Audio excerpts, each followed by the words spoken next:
এই curl virus যদি হয় তাহলে কিন্তু টমেটো হবে না একদম। আবার এটা কিন্তু বাহক পোকা দ্বারা ছড়ায়।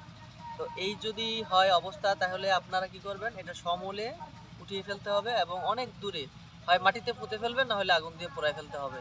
এটার কিন্তু আসলে কোনো প্রতিরোধক বা প্রতিষেধক নাই। এই ভাইরাস একমাত্র সমাধান হচ্ছে উঠিয়ে ফেলা।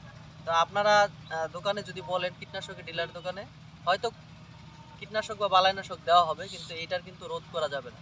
এটার একমাত্রই উপায় এটা উঠায় ফেলতে হবে, অথবা আপনার ইমিডাক্লোপিড গ্রুপের কীটনাশক, অর্থাৎ কীটনাশক যদি স্প্রে করা হয় তাহলে ছড়াবে না, অন্য গাছগুলো ভালো থাকবে, কিন্তু 7 দিন পর পর দিতে হবে।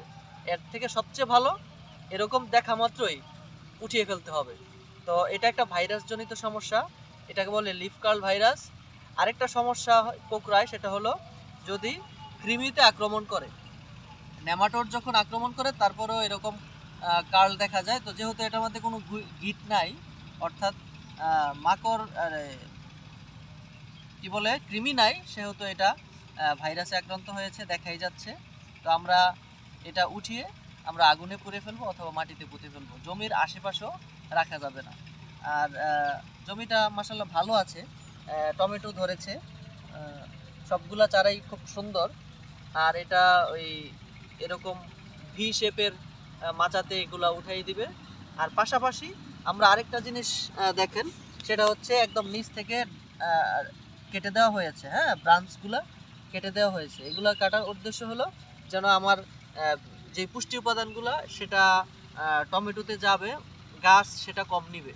তো এখানে আরেকটা চারা দেখাচ্ছি, এখানেও মোটামুটি ভালো টমেটো হয়েছে, এগুলো আরো ভালো হবে। আর পাশাপাশি গাছের অবস্থাও ভালো আছে, হ্যাঁ। তো এইগুলা আলহামদুলিল্লাহ অনেক সুন্দর। ঠিক আছে, ধন্যবাদ সকলকে, আসসালামু আলাইকুম।